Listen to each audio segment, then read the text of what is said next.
इस बीच संदेश खाली से जुड़ी सबसे बड़ी खबर सामने आ रही है। कोलकाता में बीजेपी के धरने की याचिका पर कलकत्ता हाईकोर्ट आज सुनवाई करेगी। बीजेपी को कोलकाता पुलिस ने धरने की इजाजत नहीं दी थी, जिसके बाद बीजेपी ने इस मामले पर हाईकोर्ट का रुख किया। तो आज याचिका पर अहम सुनवाई होने वाली है, जिस पर सभी की नजरें टिकी हुई है। संदेश खाली से जुड़ी हुई बड़ी खबर आपको बता रही है। कोलकाता में बीजेपी के धरने की याचिका पर कलकत्ता हाईकोर्ट सुनवाई करेगी। बीजेपी को कोलकाता पुलिस ने धरने की इजाजत नहीं दी थी और हाईकोर्ट का रुख किया था। अब आज बीजेपी की याचिका पर सुनवाई होनी है, क्योंकि हमने देखा कि कई नेताओं को बीच में ही रोका गया था, संदेश खाली जाने से रोका गया था।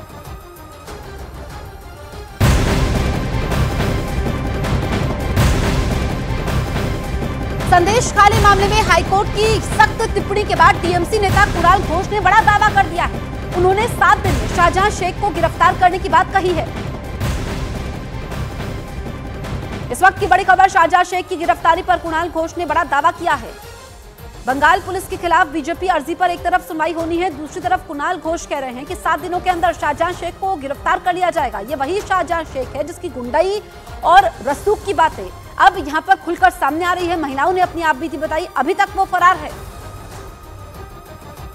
इतने दिन तक अगर एक एक्यूज्ड वो फरार है तो वो कहां से कहां चला जाता है, ये रिस्पॉन्सिबिलिटी तो पुलिस का नहीं हो सकता है। लेकिन we have full trust and confidence upon our police. हम लोग ये कॉन्फिडेंस के साथ कह सकता है 7 दिन का अंदर ये शाहजहां पुलिस के हाथ में आ जाएगा। शुभेंदु अधिकारी की याचिका पर कलकत्ता हाईकोर्ट आज सुनवाई कर सकता है। खालिस्तानी विवाद पर ममता सरकार ने शुभेंदु अधिकारी के खिलाफ एफआईआर दर्ज की थी, जिसे कलकत्ता हाईकोर्ट में शुभेंदु अधिकारी ने चुनौती दी है। तो शुभेंदु अधिकारी ने उन पर दर्ज एफआईआर को गलत बताया है और आपको बताएं कि शुभेंदु अधिकारी की याचिका पर आज हाईकोर्ट में सुनवाई हो सकती है।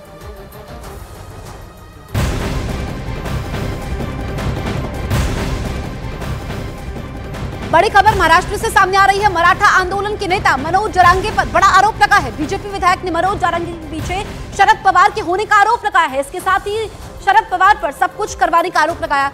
बीजेपी विधायक प्रसाद लाड ने कहा कि ईंट का जवाब अब पत्थर से दिया जाएगा। महाराष्ट्र सरकार ने स्पेशल सेशन देकर मराठाओं को 10% का आरक्षण दे दिया था, लेकिन उसके बावजूद भी मनोज जारंगे पाटिल जो मराठा एक्टिविस्ट हैं वो अपनी जिद पर अड़े हुए हैं। पूरे मामले में बातचीत करने के लिए इस समय हमारे साथ बीजेपी नेता प्रसाद लाड जी हैं। सर, जिस तरीके से स्पेशल सेशन बुलाया गया था, 10% आरक्षण भी दे दिया गया, उसके बावजूद भी मनोज जारंगे गलत शब्द का उपयोग कर रहे हैं, अड़े हुए हैं कि ओबीसी में आरक्षण देना चाहिए। किस तरीके से देखते हैं आप? नहीं, ये पूरी मनोज जारंगे पाटिल की नौटंकी है। मैंने सुबह ही कहा है मीडिया को कि एक नया नट सम्राट महाराष्ट्र में पैदा हुआ है और आरक्षण बात रही बाजू में, खुद का इम्पोर्टेंस क्रिएट करने की बात जारंगे पाटिल के दिमाग में हवा घुस गई है, जिसके कारण सातत्य से मीडिया के सामने आना, मीडिया के सामने आकर मैं ही मतलब मराठा समाज वो बताने की कोशिश करना, ये लोगों के अब समझ में आ गया है। राज्य के मुख्यमंत्री सन्माननीय एकनाथरावजी शिंदे ने छत्रपति शिवाजी महाराज के सामने नतमस्तक होकर कहा था आजाद मैदान में कि मराठा समाज को हम आरक्षण देंगे। वो वादा पूरा करने का काम एकनाथरावजी शिंदे, देवेंद्र फडणवीस, अजित पवार जी ने किया। उसके बावजूद अगर कोई विषय नहीं रहा है तो फिर क्या करना चाहिए? तो ये जो मीडिया की हवा दिमाग में गई हुई है जारंगे पाटिल के, वो हवा के कारण वो लोगों के बीच में आकर गलत गलत बातें कर रहे हैं, गलत गलत शब्दों का प्रयोग कर रहे हैं। लेकिन कल उनके जवाब को हमने जवाब दिया। इसके आगे अगर वो एक भी बात गलत कहेंगे तो उसी भाषा में उनको जवाब दिया जाएगा। और सबसे बड़ी बात कि जो चीज सामने आई है लोगों के बीच में से, जारंगे पाटिल के लोगों के बीच में से, वो ये चीज है कि ये सारे षड्यंत्र के पीछे महाविकास आघाड़ी के लोग हैं। शरद पवार जी है, राजेश टोपे जी है, अपना पवार जो आमदार है उनका नाम भी भूल गया हूं, तो वो भी है, और उद्धव ठाकरे की शिवसेना भी इसके पीछे है।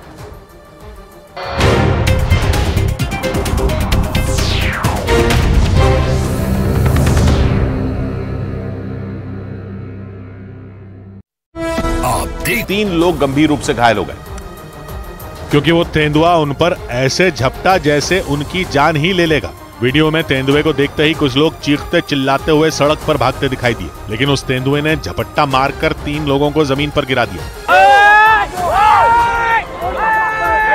तेंदुए के हमले के बाद वहां अफरा तफरी मच गई, जिसे जिधर जगह मिली वो जान बचाने के लिए उधर भागा। जमीन पर गिरे 3 लोगों में 2 तो किसी तरह अपनी जान बचाकर आगे की तरफ भाग निकले, लेकिन एक आदमी को तेंदुए ने वहीं पर दबोच दिया। हालांकि लोगों के शोर की वजह से घबराया हुआ तेंदुआ उस आदमी को छोड़कर भाग निकला। इसके थोड़ी देर बाद वो एक मकान के आंगन में दिखाई दिया। छत पर मौजूद लोगों ने मोबाइल कैमरे से तेंदुए का वीडियो बनाया, जिसमें वो तेंदुआ वहां लगाए गए फूलों और झाड़ियों में जाकर छिपता दिखाई दिया। तेंदुए के हमले के बाद लोग बुरी तरह डर गए। बाद में वन विभाग की टीम ने उस तेंदुए को पकड़ लिया। उधर मराठा आरक्षण बिल पास होने के बावजूद महाराष्ट्र के अलग अलग हिस्सों में मराठा समुदाय से जुड़े प्रदर्शनकारियों ने प्रदर्शन किया।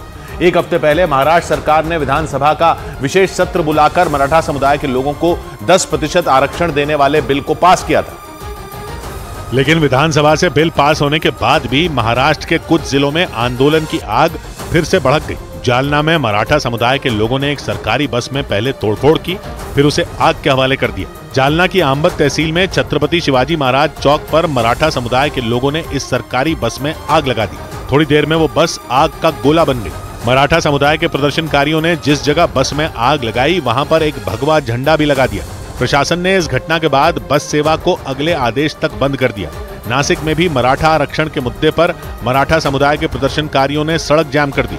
सैकड़ों प्रदर्शनकारी ट्रकों और गाड़ियों के सामने सड़क पर बैठकर नारेबाजी करते दिखे। मराठा समुदाय के प्रदर्शनकारियों की वजह से कई घंटों तक पुणे इंदौर हाईवे पर जाम लग गया। लेकिन महाराष्ट्र सरकार ने मराठा आरक्षण की मांग पर राज्य में हंगामा और प्रदर्शन करने वालों पर सख्त एक्शन लेना शुरू कर दिया। महाराष्ट्र के बीड जिले में मनोज जरांगे पाटिल के खिलाफ 2 मामले दर्ज कर लिए गए, क्योंकि आरोप लगा कि मनोज जरांगे पाटिल ने आम लोगों को चक्का जाम करने और उपद्रव करने के लिए उकसाया था। रास्ता रोको करणे हा एक गुन्हा आहे। सामान्य जनतेला याचा त्रास होतो। यानी मराठा आरक्षण के आंदोलन की अगुवाई करने वाले मनोज जरांगे पाटिल की मुश्किलें बढ़ सकती हैं। इसके अलावा महाराष्ट्र के डिप्टी सीएम देवेंद्र फडणवीस पर की गई विवादास्पद टिप्पणी पर बीजेपी बुरी तरह भड़क गई। बीजेपी ने मनोज जरांगे पाटिल को संभलकर बयानबाजी करने की नसीहत दे दी। इसके आगे अगर वो एक भी बात गलत कहेंगे तो उसी भाषा में उनको जवाब दिया जाएगा। मनोज जरांगे पाटिल ने डिप्टी सीएम देवेंद्र फडणवीस पर आरोप लगाया था कि वो उन्हें जहर देकर मरवाना चाहते हैं।